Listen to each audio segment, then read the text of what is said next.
आता आपल्या आवडत्या मालिकेचे संपूर्ण भाग मालिका प्रसारित झाल्यानंतर लगेचच पाहू शकता फक्त सन नेक्स्टवर. भारतातील प्रेक्षकांसाठी मोफत सेवा.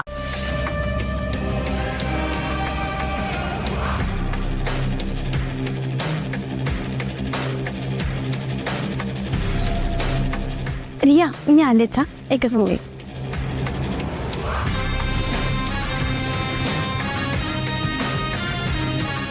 काका, तुम्ही आलात? बर ते बुके इकडे द्या. नाही, मी बुके बर्थडे बॉयलाच देणार.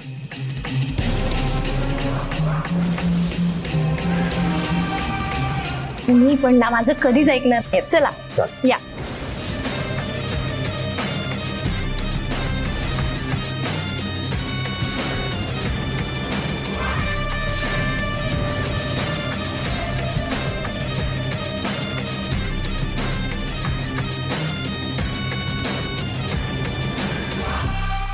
Wish you many, many happy returns of the day.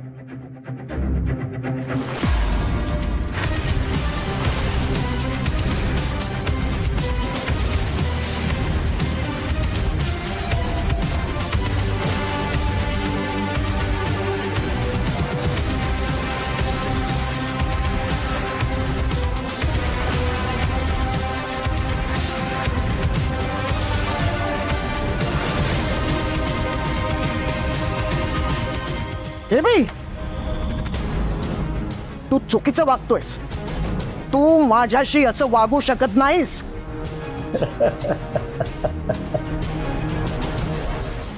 वेळ, आयुष्यात वेळ फार महत्वाची असते. Everything is fair in love, war and business. काय हा?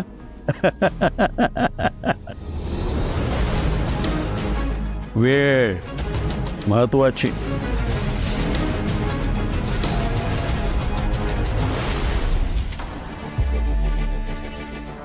भैरवी, मी फक्त बिझनेस करतो. आता माझा दबदबाच इतका आहे की माझ्या समोर कोणी टिकतच नाही. हा, आता वादळ आलं की लहान मोठी झाडं उन्मळून पडतात. पण त्या सगळ्याचा दोष वादळाला देऊ शकतच नाही ना. आता तुझं काय ते तू बघ. म्हणजे पुन्हा तुझ्या त्या शरदला, जहागीरदार इंडस्ट्रीला उभं कसं करायचं ते. हा, आता मला विचारशील तर ते हायली इम्पॉसिबल आहे.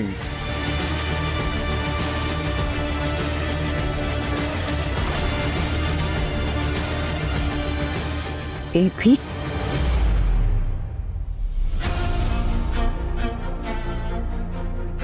सर, मी तुम्हाला म्हणाले होते ना माझे काका आहेत, ते हेच काका. यांनीच माझ्या शिक्षणाचा खर्च केला.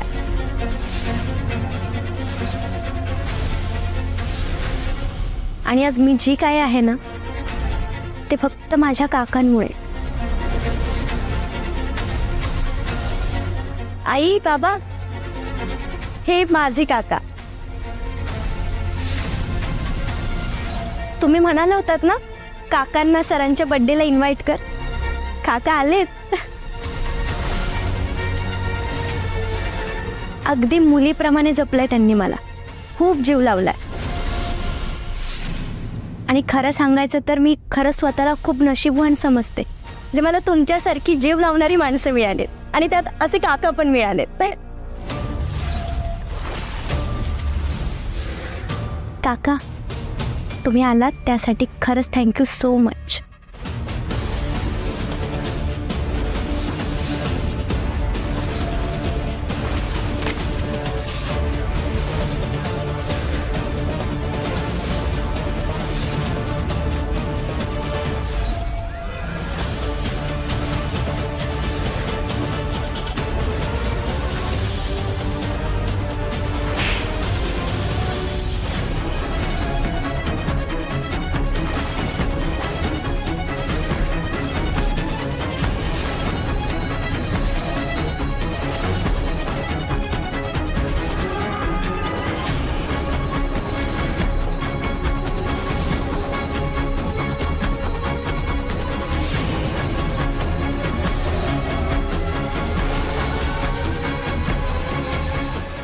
आता मला तुझं पूर्ण नाटक कळतंय.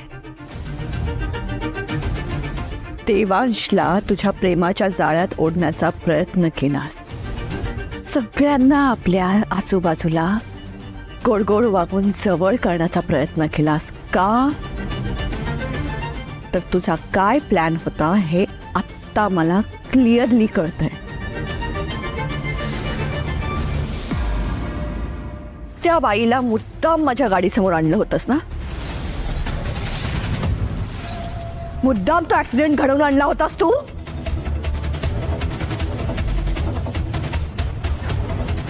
तू सतत माझा अपमान केलास.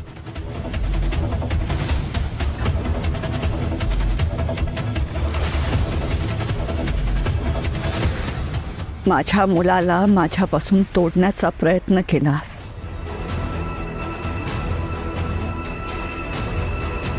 हे काय बोलताय तुम्ही भैरवी मॅडम? मी काय केलंय नक्की? तुम्ही जे काय बोलताय ना तसं काही केलेलं नाहीये. आणि कसलं प्लॅनिंग? आणि मुळात मी असं का करते? पण झाला.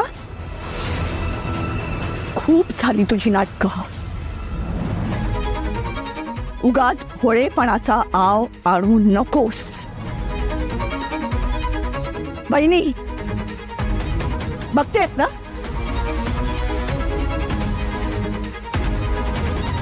ही तुझी सून. देवांच्या जीवाला असणारा धोका टाळण्यासाठी आपण हिच्याबरोबर देवांचं लग्न लावून दिलं.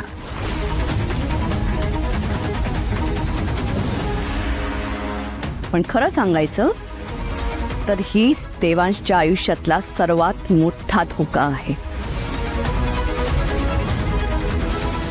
तरी मी सगळ्यांना हजारदा सांगत होते, या मुलीशी देवांशचं लग्न लावू नका, पण नाही, कोणीच माझं ऐकलं नाही. आई, नेहमी तुम्ही माझ्या बाजूने उभ्या राहता ना, मग आज का गप्प बसलात तुम्ही? अरे सांगा ना नक्की काय झालंय, बोला ना. बाबा बाबा तुम्ही तरी बोला ना, हे काय चालू आहे नक्की? आम्हाला फसवायला या माणसाने किती पैसे दिलेत तुला?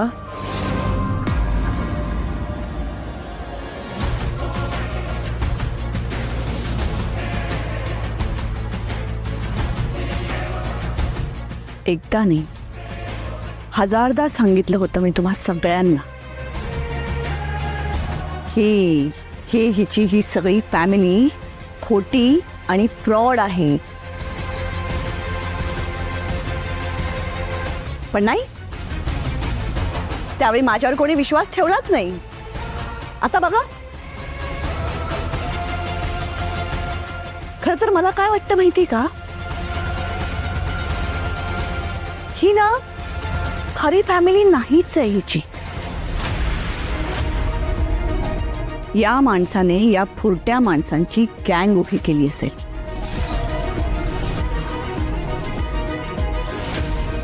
भैरवी मॅडम,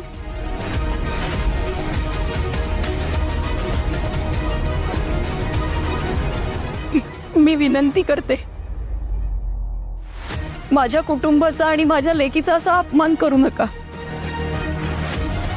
तुम्ही काय बोलताय आणि काय झालंय याची आम्हाला कुणालाच कल्पना नाही. अहो, तुम्हाला कल्पना नाहीये? तुम्हाला? ओ प्लीज, तुम्हाला उलट सगळ्यात आधी कल्पना होती. कल्पना आम्हाला नव्हती. अगदी सुरुवातीपासून आम्ही की नाही तुमच्यावर पूर्ण विश्वास टाकला होता. पण तुम्ही या माणसाच्या मदतीने आमचा विश्वासघात केलात. सर तुम्ही तरी बोला ना काहीतरी. भैरवी मॅडम माझ्यावर वाटेल ते आरोप करतात. हे माझं कुटुंब आहे आणि माझ्या कुटुंबाशी मी कधीच प्रतारणा करणार नाही. आणि मला एक कळत नाहीये सगळ्यामध्ये काकांचा काय संबंध आहे. त्यांच्याविषयी का तुम्ही हे सगळं बोलताय. पुढे आज ते पहिल्यांदा भेटलेत ना तुम्हाला. काय सई, पहिल्यांदा नाही. यांची आणि आपल्या फॅमिलीची जरा जास्तच जुनी ओळख आहे.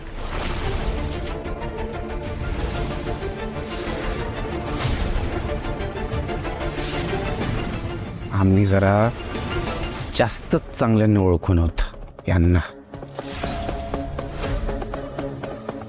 नाव काय म्हणाल त्यांचं.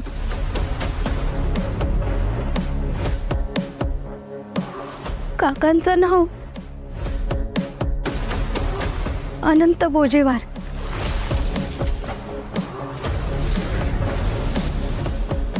एबी. आम्ही यांना एबी नावाने ओळखतो.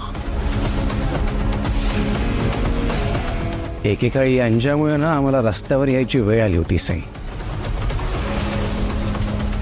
हेच आहेत ते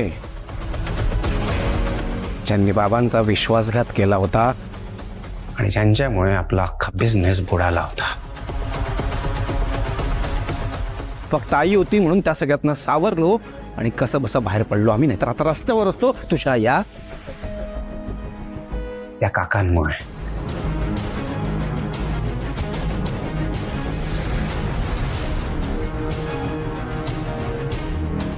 काय नाही, काका असं करू शकत नाही. इतक्या वर्षांपासून काकांना ओळखते.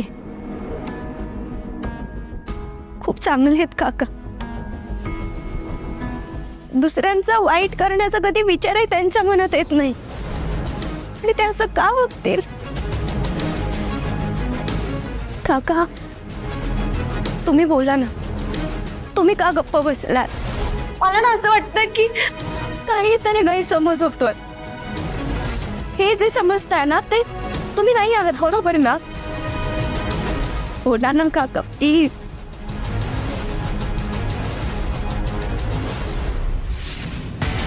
एबी,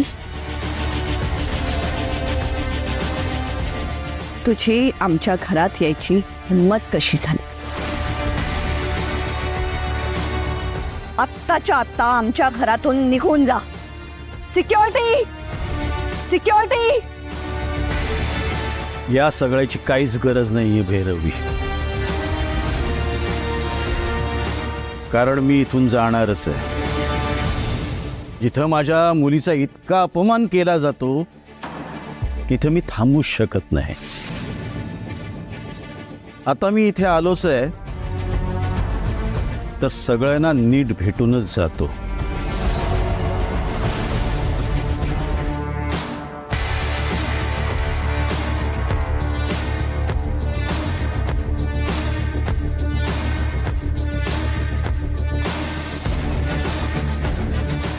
काय शरद, कसा आहेस. मैत्रीचं रूपांतर नात्यात होताना आपण बऱ्याचदा पाहिलंय, पण आपल्या या केसमध्ये सगळं वेगळंच आहे ना, नाही का. माझी मानलेली मुलगी तुझ्या घरची सून झाली आहे.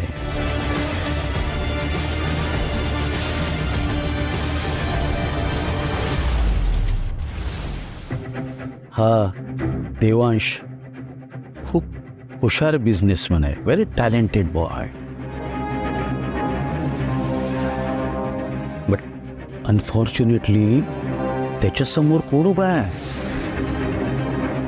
मी उभा आहे.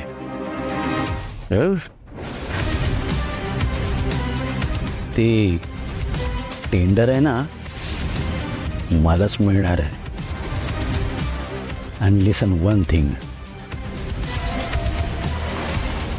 तुम्ही माघार घेऊन स्वतःहून ते कॉन्ट्रॅक्ट मला आणून द्यायचं, कळलं काय. शरदराव.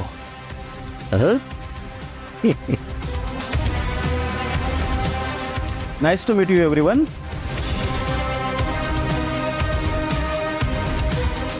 बेटा काळजी घे.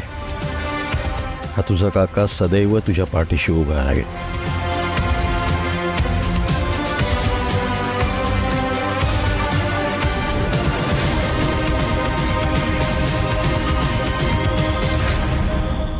झालं तुझं समाधान?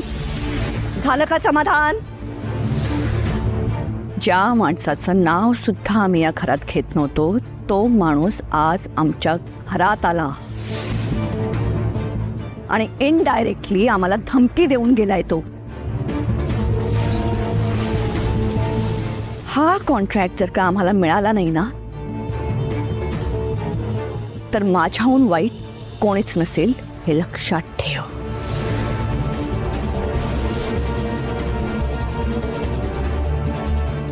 देवांश, डू और डाय सिच्युएशन आहे आता. आजपर्यंत मी तुला जे काही शिकवलंय त्या सगळ्याचा कस लागणार आहे.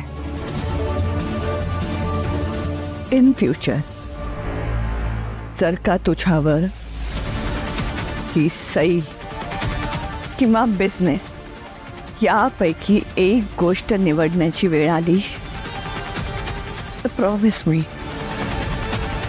तू आपला बिझनेस चूज करशील.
अहो तुम्ही आधी औषध घ्या. औषध नकोय मला. अहो असं काय करताय तुम्ही? आज तुम्ही नीट जेवला सुद्धा नाही आहात. असं केलं तर तुमच्या तब्येतीवर परिणाम होईल. औषध घ्या ना प्लीज. घ्या ना औषध. जानकी, काही वर्षांपूर्वी मी ज्या जागेवर उभा होतो आज तिथेच आणून उभा केला मला एबीनी. आणि मला भीती याची आहे की त्यावेळेस मी एकटा होतो पण आता माझ्यासोबत देवांश देखील असणार आहे. तुला आठवतंय ना माझी काय अवस्था झाली होती तेव्हा? अगदी हतबल झालो होतो. चारही बाजूनी माझी कोंडी करून टाकली होती त्याने. त्यावेळेस मी ते सगळं सहन केलं. पण हे जर आपल्या देवांच्या बाबतीत झालं तर? तुम्ही बसा आधी. बसा.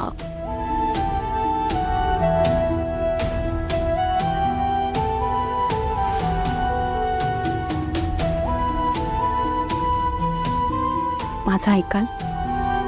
असं टेन्शन घेऊन काय होणार आहे?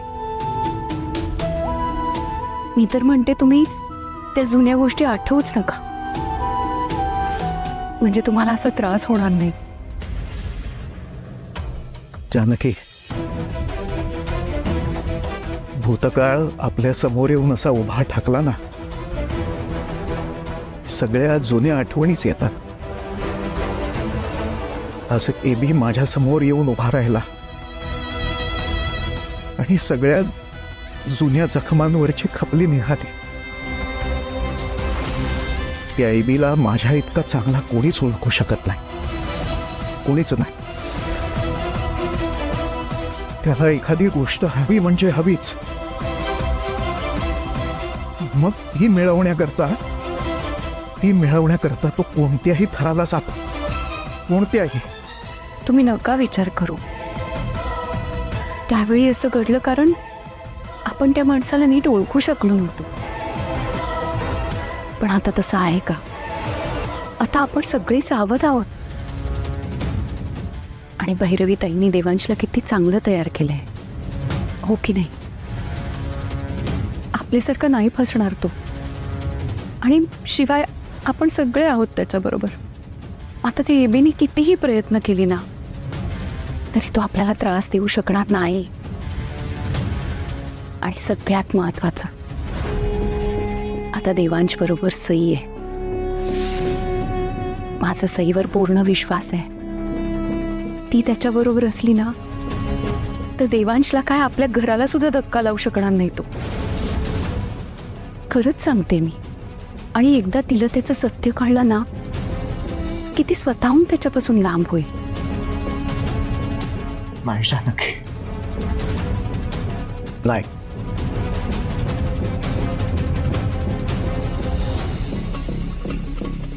घरातल्या प्रत्येक माणसाने आता सावध राहायला हवं. कारण एबी नावाचं एक मोठं वादळ आपल्या दिशेनं घोंगावत आलेलं आहे. सावध राहा, सगळ्यांनी सावध राहा.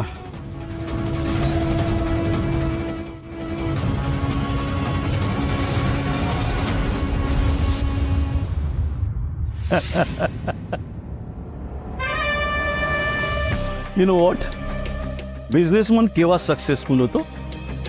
जेव्हा तो सतत इन्व्हेस्टमेंट करतो. पण ती इन्व्हेस्टमेंट तो कुठे करतो, केव्हा करतो, कोणाबरोबर करतो याची अक्कल त्याला असेल तर त्याला सक्सेसफुल होण्यापासून कोणीच रोखू शकत नाही. काय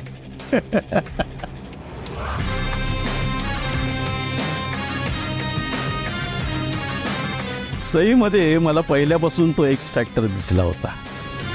तिच्या बोलण्यातला तो चुणचुणीतपणा, तिच्या डोळ्यातली ती चमक, ती पाहून आहे ना मला असं का वाटलं की या मुलीला आपण मदत करायला पाहिजे. मग तिच्या शिक्षणाचा खर्च मी केला, अडीअडचणीला तिला मदत केली. आणि आता हे सगळं माझ्या कामी येणार. ते म्हणतात ना, आपण केलेली चांगली कर्म वाया जात नाहीत. आता मी केलेल्या कर्मांची फळं मला चाखायची वेळ आली आहे. काय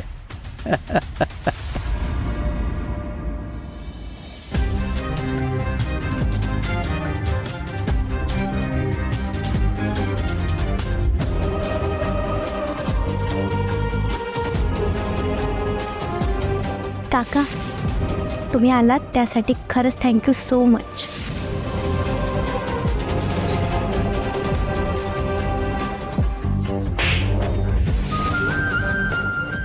देवांशच्या जीवाला असणारा धोका टाळण्यासाठी आपण हिच्याबरोबर देवांचं लग्न लावून दिलं.